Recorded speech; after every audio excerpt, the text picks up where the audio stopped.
Dimensions of physical quantities, ये हमें आज पढ़ना है। डायमेंशन जो वर्ड है ये आप 9th क्लास के मैथमेटिक्स में पढ़ चुके हैं, ये कोई नई बात नहीं है। डायमेंशंस आप 9th क्लास के मैथमेटिक्स में पढ़ चुके हैं। 7th क्लास से मेंसुरेशन शुरू होता है। आप सुने होंगे क्या, एक आपका क्यूबॉइड है। क्यूबॉइड कैसे बनाते हैं?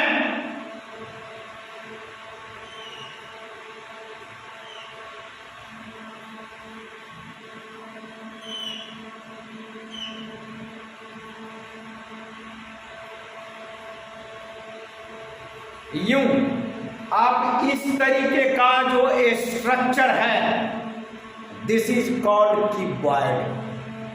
और आपको लिखा रहेगा क्वेश्चन में, the dimensions of cuboid is क्या, 20 metre into 10 metre into 5 metre. Find its volume. क्या आपने इस टाइप के क्वेश्चन को अवश्य फेस किया होगा? 7th क्लास में, 8th क्लास में, 9th क्लास में आपने फेस किया होगा। डायमेंशंस ऑफ अ क्यूबॉइड क्या लिखा रहेगा? 20 metre multiply 10 metre multiply 5 metre. Find its volume. Volume इसका फाइंड आउट करना है। तो फिर सवाल उठता है कि 11th क्लास के फिजिक्स में, 11th क्लास के फिजिक्स में जो आपका डायमेंशंस ऑफ फिजिकल क्वांटिटीज है ये अलग है, और आपने 7th, 8th, 9th क्लास के मेंसुरेशन में जो पढ़ा वो अलग है। नहीं मेरे मित्रों, एक ही है। सिर्फ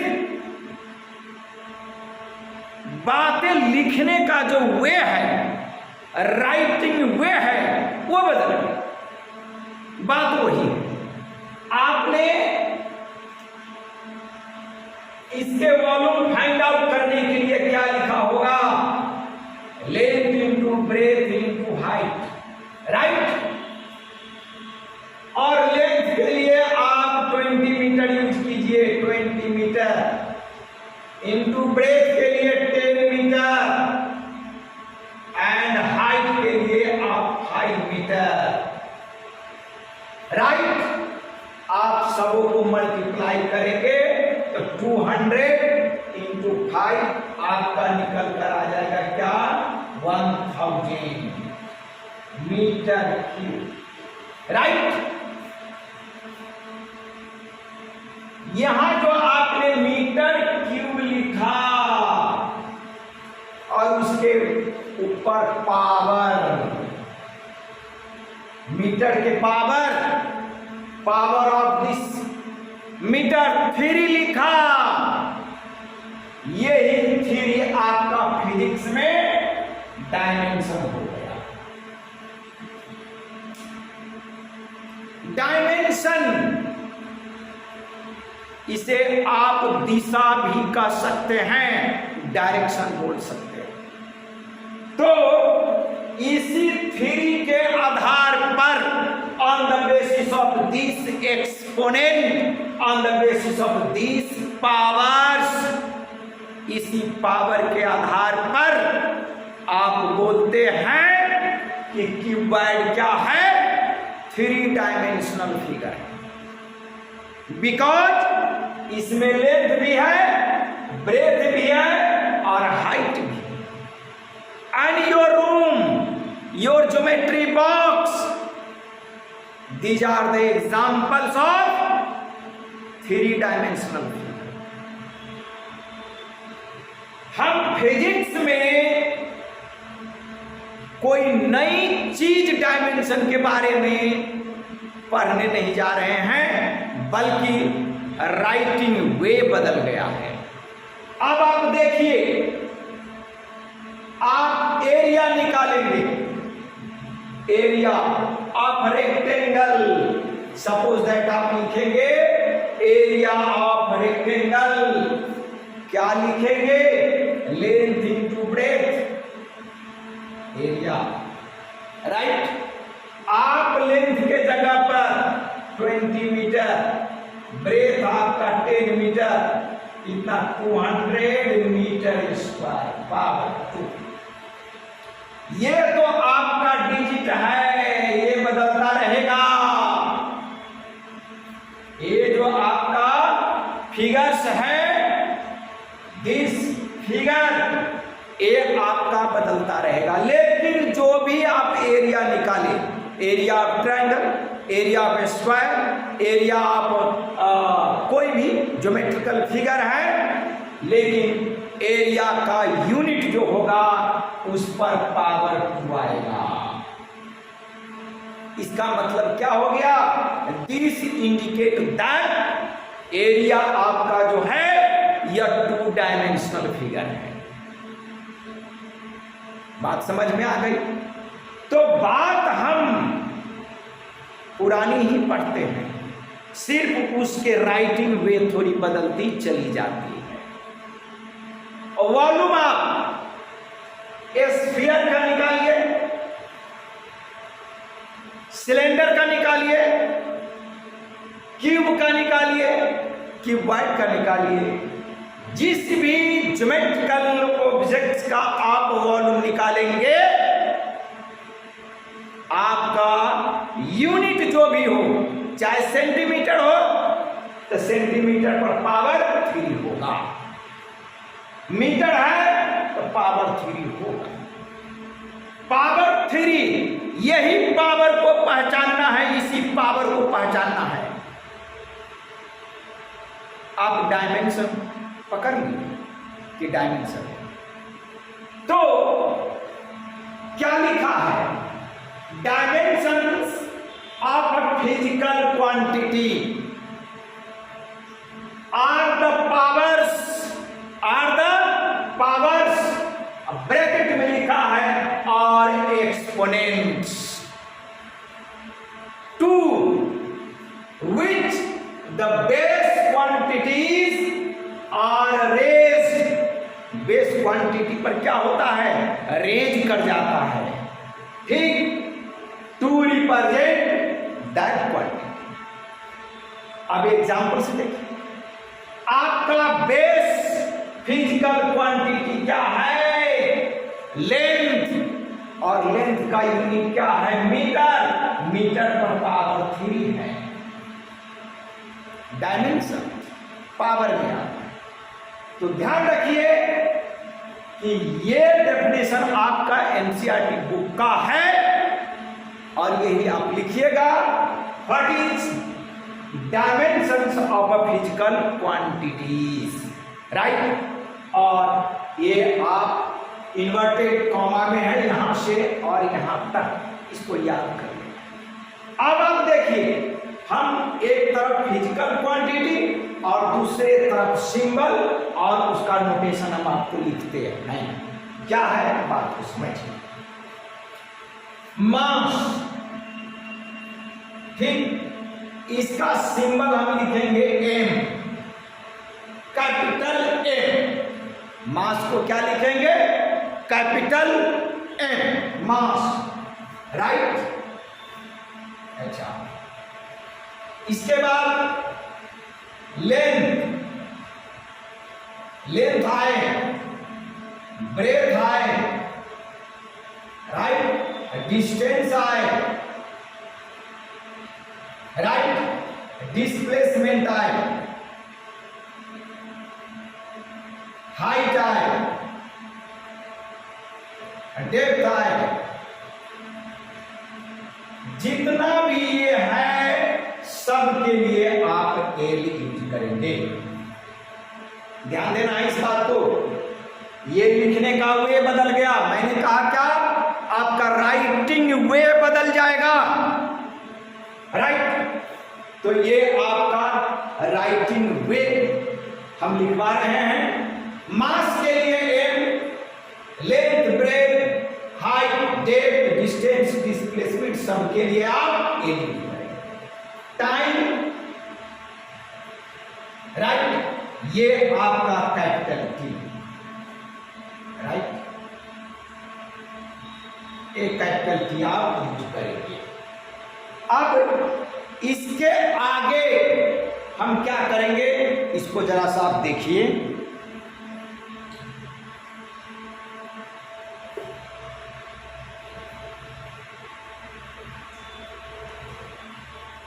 कुछ नहीं है, डायमेंशन आपको लिखने का तरीका बता रहे हैं।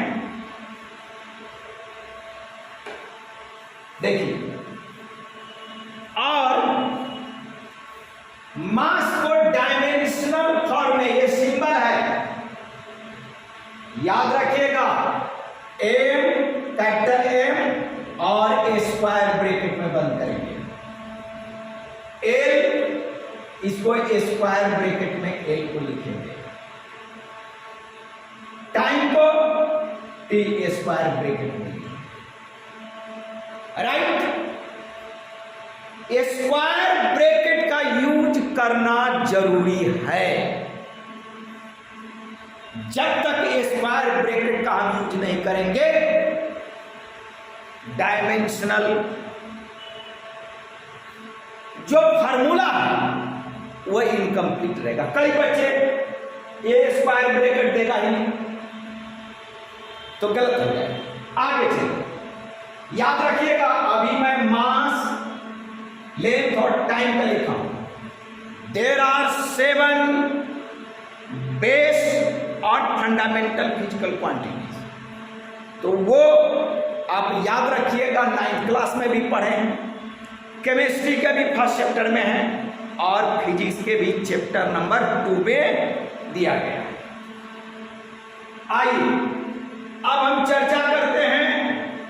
अगर मुझे स्पीड लिखना हो, स्पीड, इसका डायमेंशंस लिखना हो या वेलोसिटी लिखना हो,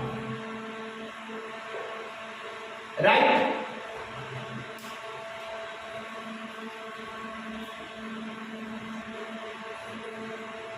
अब speed, dimension of speed and dimension of velocity कैसे लिखेंगे? फार्मूला आपके पास याद होनी चाहिए और कुछ नहीं। फार्मूला अगर याद है तो आप लिख सकते हैं। यू कैन राइट स्पीड, आप लिखते हैं क्या? Distance upon time, right. और वेलोसिटी को आप क्या लिखते हैं? Displacement upon time, right. हमने बताया कि length, breadth, distance, displacement, height and depth, इस सब के लिए आपको क्या सिंबल यूज करना है? Length, L.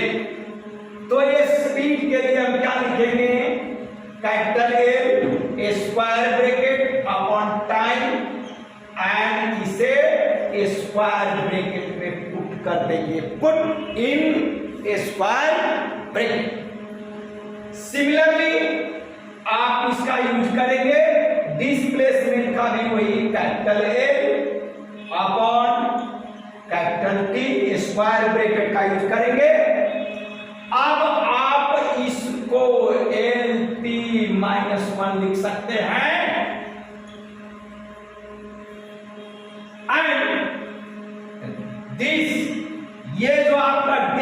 Displacement upon time है, इसे भी आप LT-1 लिख सकते हैं, कोई प्रॉब्लम नहीं। अब आप देखिए यहां पर speed and velocity both are different physical quantities but they have same dimensional formula, right. तो हम नोट में लिखेंगे क्या, हियर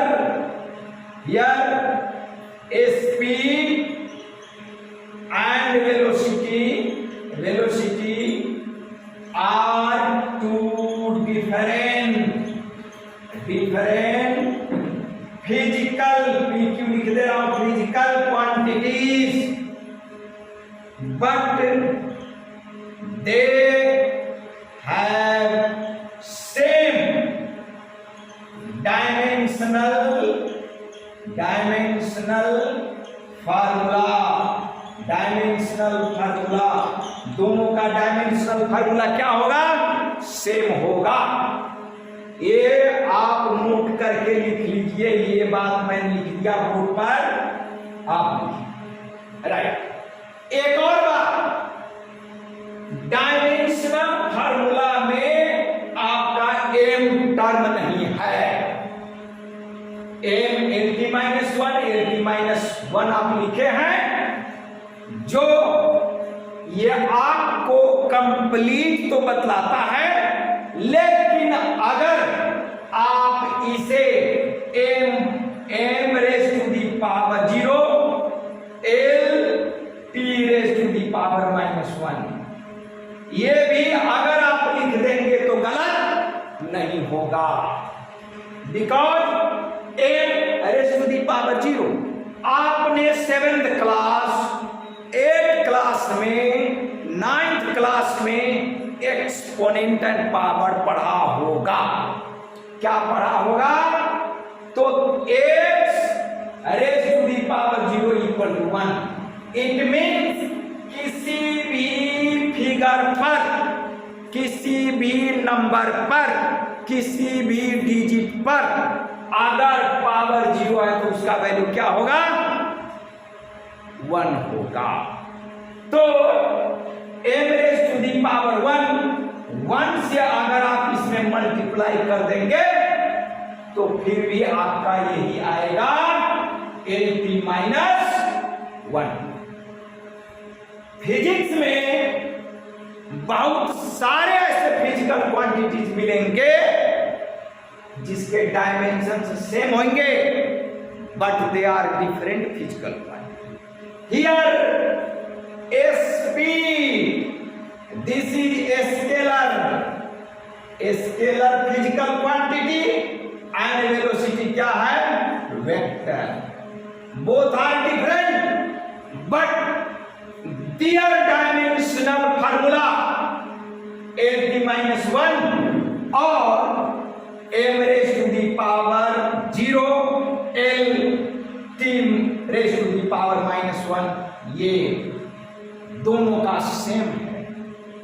तो ये बात को ध्यान रखना है, ये इंट्रोडक्शन क्लास है और आपके एनसीईआरटी बुक में मैं दिखला देता हूं, ये बैक साइड में कुछ दिया हुआ है, ये है अपेंडिक्स A9, दिखला भी दे रहा हूं, अपेंडिक्स A9 हमारी बुक पुरानी है, ये पेज नंबर 214 पर है, लेकिन हमारे पास एक बच्चे आते हैं पढ़ने के लिए, वो शायद 218 पेज पर है।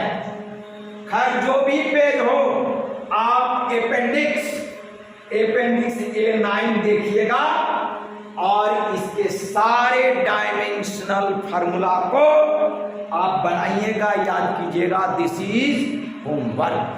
क्लियर? अब इस डायमेंशंस पर हम कुछ क्वेश्चन करेंगे, फिर इसका एप्लीकेशन बताएंगे। धन्यवाद।